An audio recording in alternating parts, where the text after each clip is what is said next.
So we'll just talk about aligning coordinates.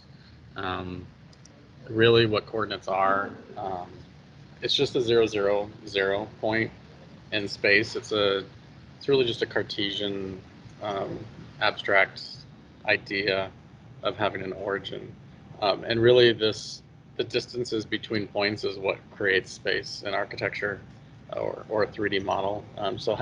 We have to know exactly where things are in space. So that's really the basis for any 3D modeling program. Everything has an origin point, which is usually 0, 0, 0. And then how do we know where things are relative to that is basically how things get modeled. So the nice thing with all the programs now, all the colors start to match. I just noticed this last night. So blue is usually Z, green is Y, and red is X.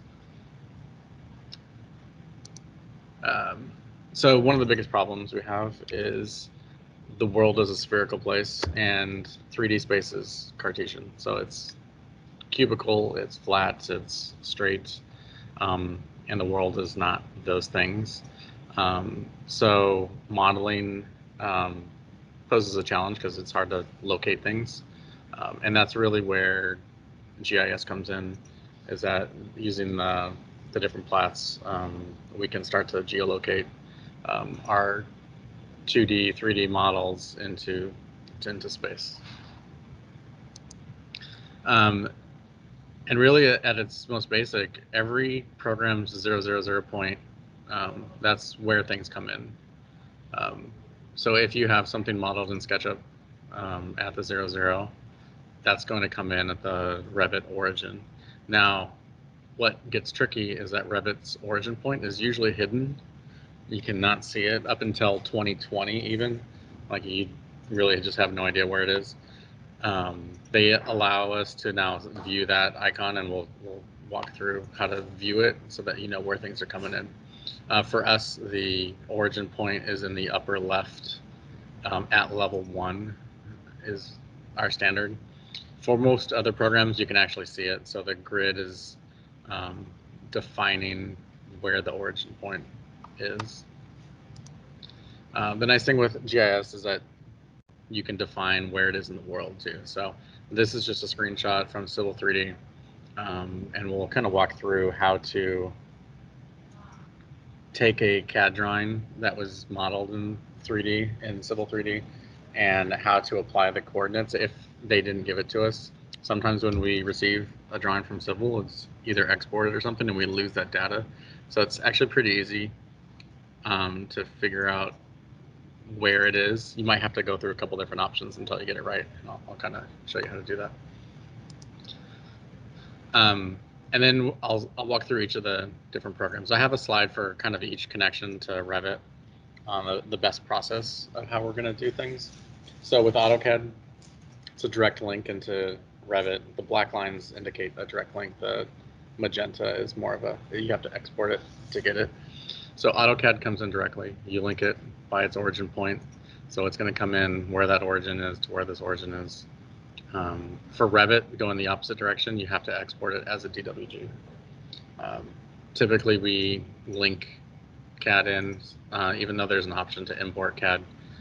The reason we do that is that if you import something in, it just becomes lost. There's no way to unlink it or remove it. You actually have to go find it. So if it's brought into a view that is not a common, like level 1 or something, like if it's on a detail view and you import it, really there's no way to find it without some special tools. So we always say link CAD into a model.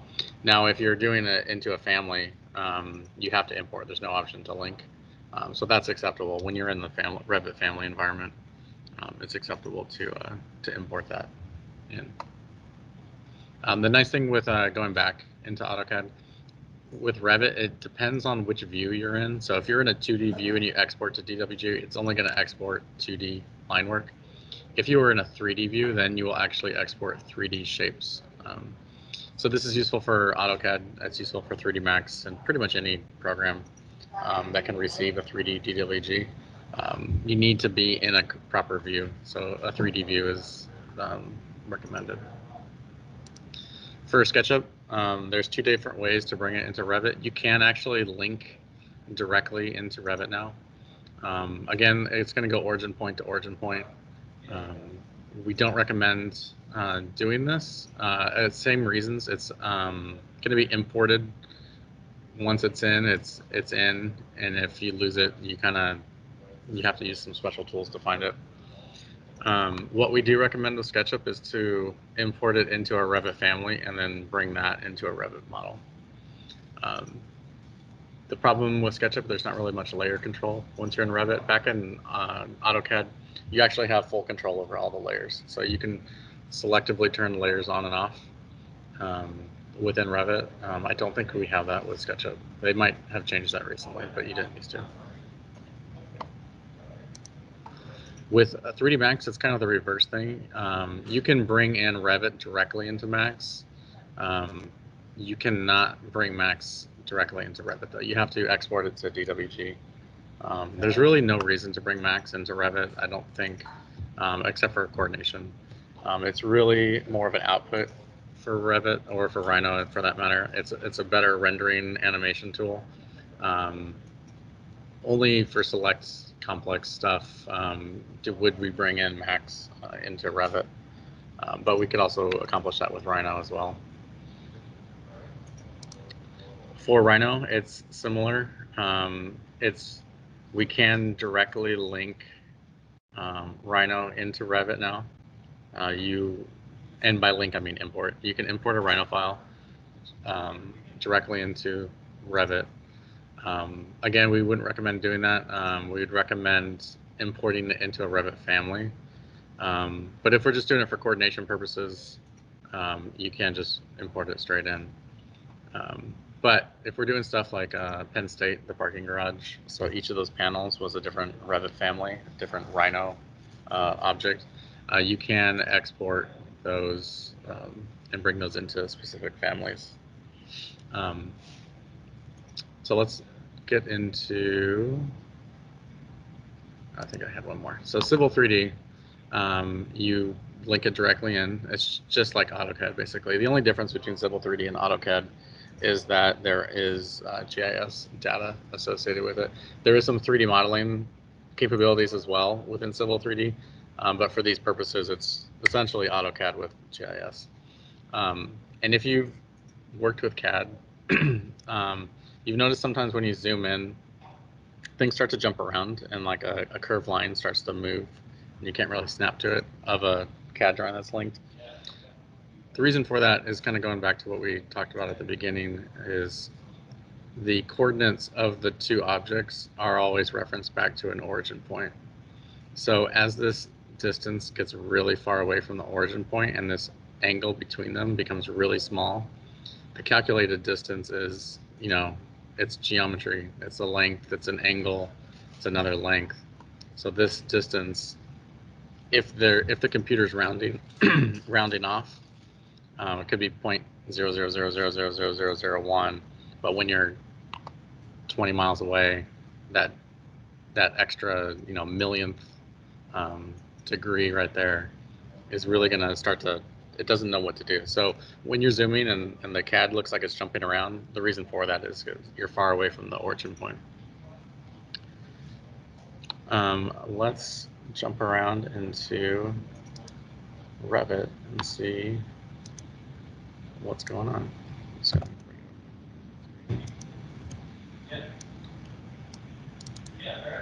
all right, so just to kind of show you what's going on, I have a SketchUp model. So for SketchUp, we would go import CAD and look for SketchUp. So you see these are the options to import CAD formats. DWG is obviously the most common, but we also have SketchUp and Rhino.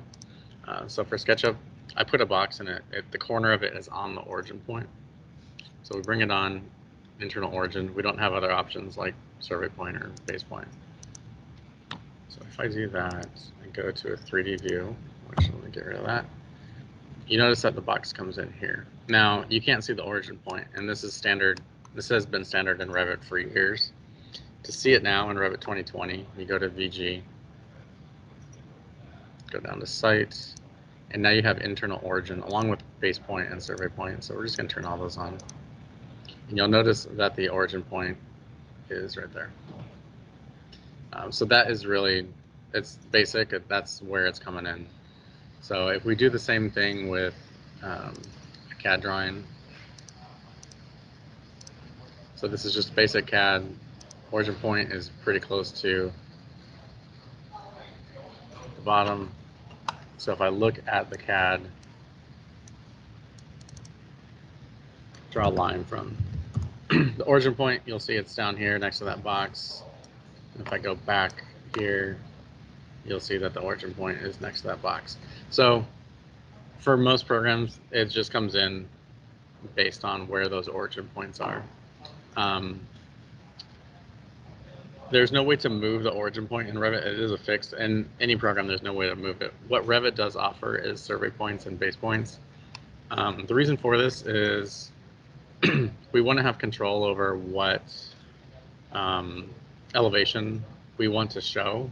So typically in this office, the base point is 100 feet above, or level 1 is 100 feet. So we use the base point to control what that number is. Now the survey point is what connects it to GIS data. So that can move independent as well. So really there's two different points to go along with this origin point. And we'll talk about the survey point in a little bit. So if I bring in a Rhino file, let me just remove, turn those off. So just show you the two different options. If I bring in a Rhino file, you have to choose, it's going to come in as its own family. So you have to choose which family you're going to bring it in as. And what that does is when you are in VG and you turn off roads, it's going to turn off this family. So generally, I would bring it in as generic models unless you know exactly what it's going to be. If it's walls or if it's columns, I would put them specifically in there. If it's kind of a lot of things, I would just put it in generic models. So we brought this in. You can't see it because it is way down here. And the reason for that is because you can see in Rhino, it was modeled that far away from the origin point. You're also going to notice that you can't really tell here, but it's actually elevated off the ground a couple dozen feet. That's why the shadow's coming out. So if I go to a front view, or it's actually going to give me a front view, and move this, which I can't do in 3D. Where is, oh, and you won't see it in some of the views because the view range is often too low. I'll see it over here. So I'm just going to bring this over here. I'm going to create elevation here and go to that elevation. And you'll see that it's kind of up in the air still. And the reason I don't see the depth is because of the depth of the view. So you can take the model, you can move it around. Ideally, you would have it correctly located in Rhino. Probably the best way to do that is to have a CAD drawing that correctly identifies where the origin points are and the relative positioning of it. So if this object is 20 feet up in the air, then you would actually model it 20 feet. If it's on the ground, you want to model it on the ground layer, which is actually down here. So it comes in pretty well. You can view everything on there. And I think even within the, let's see, is it object settings?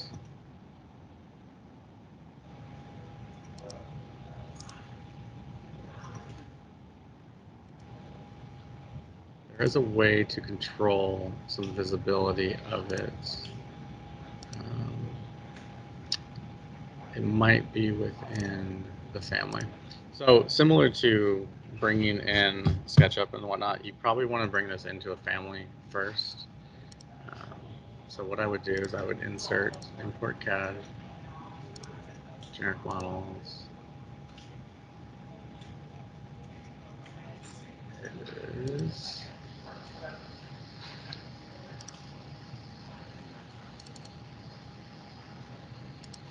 It's the same situation.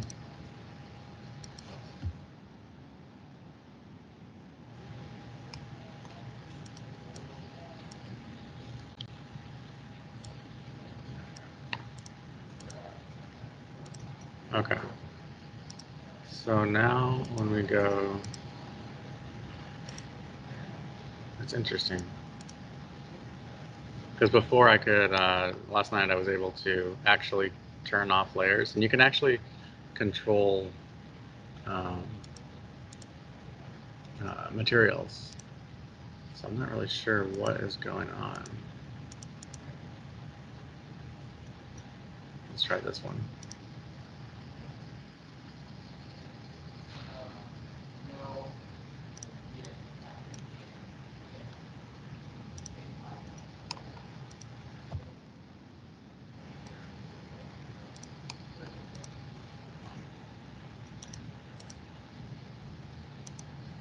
Interesting. I'll have to investigate what's going on. So before, what's coming in from Rhino, you need to put things on the correct layer. And typically these layers would come in. So you would select your object and do an export selected. And it would bring in the objects on their layer. And each layer you can assign a material to within Revit. I'm not exactly sure what's going on with it, but I can, I'll figure that out in the future and send you guys a note. But it would typically show up in the object styles. Those layers would show up under imports. And then you can assign a material to it. So let me just check and see if I can assign anything to it. We'll just call it that, and we'll go to the color. I'm not sure if this will work, but we'll see. No. Yeah, typically it would come in right here, and it was working last night, but it is not this morning. Anyway, we'll move on. So that's how the basics come in, the Rhinos, the SketchUps. If you can keep a consistent distance from the origin and understand where things are, usually a flat DWG is the best way to do that. And just understand that Revit has an origin point, and that is usually on level 1. If you want level 1 to not be there, you'd actually have to move the level itself to get away from that. Not because you can't actually select an origin and move it. What I'm going to do is actually create a new project.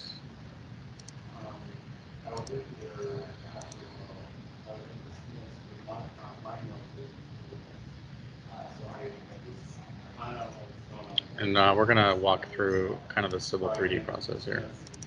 So I'm just going to go to a site view. I'm going to shut down a couple of the programs here. Close AutoCAD. We don't need Rhino. Close Mercy.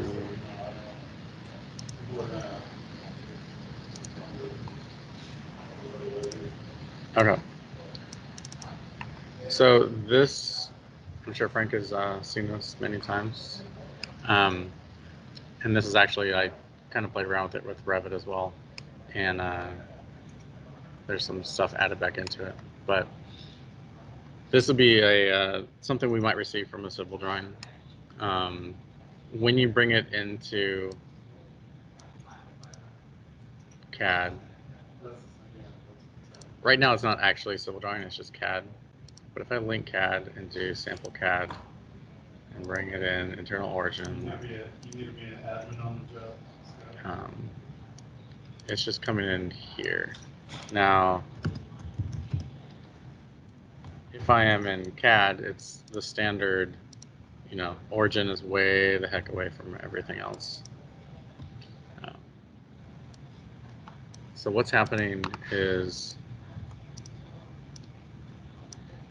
typically when you bring in a CAD, you just move it into place.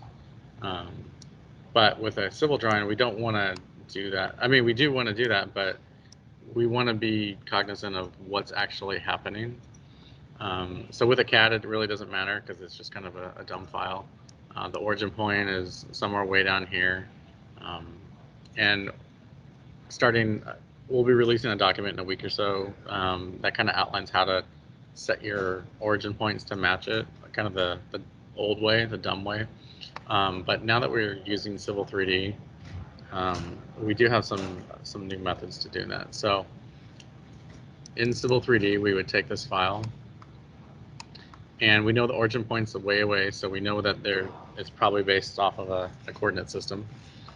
So the way to do that is you just right-click on the CAD drawing itself. This is the name of the file, so this is the DWG, and edit drawing settings. And the first thing you see is that there's no coordinate system set. So I know this project's in St. Louis, so I'm going to go find Missouri. And this is kind of where you start to guess, because there's a few different things you can guess. My educated guess, because I've done this a couple times now, is that is NAD 83, Missouri State Plane, and you just hit OK. And so now that is geolocated when you do that. Now it might be wrong, so you have to check it out. So you go to geolocation and turn the map on, and we see that it fits in just perfect. You can actually, draw your own stuff, trace whatever you need, but we know that this is a geolocated civil drawing. So I'm going to save this. I'm going to save this as 2, Civil 3D 2 sample. So now I've just saved a Civil 3D drawing. I'm going to close that out. I'm going to remove some of these. So manage links, CAD formats, remove. All right.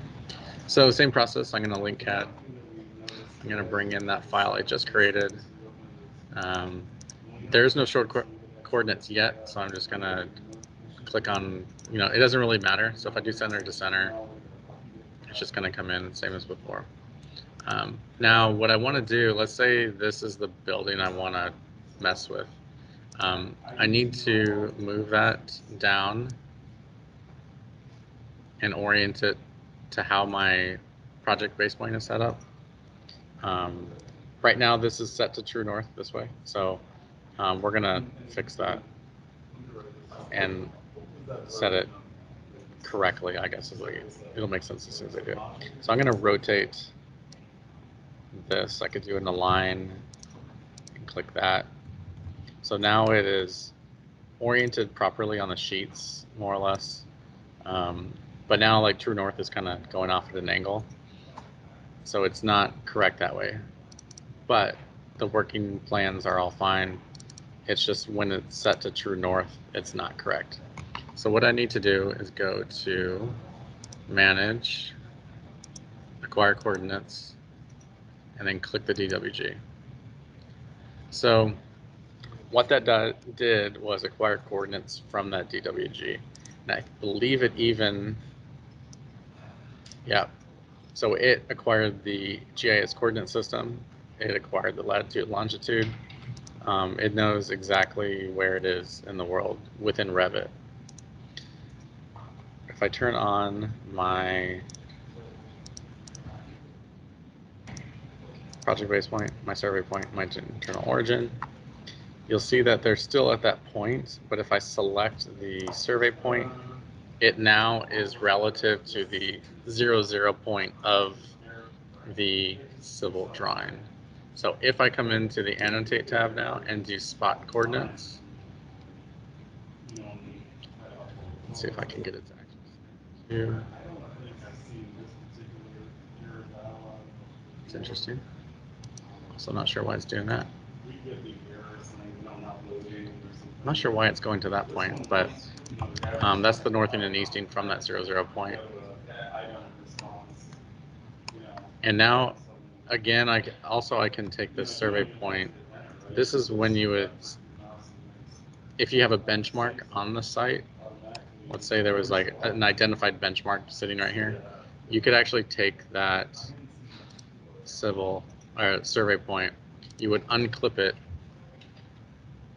It gets a little tricky to understand when to unclip and clip, but you would unclip it. So like as I'm moving it around,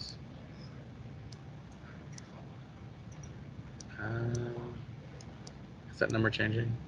It is not changing. It might be an actual, hold on. Yeah, I still believe you unclip it, but I would expect the number to change. You could move that to a survey point and have it read what that benchmark is doing. And we'll go through that process in the future.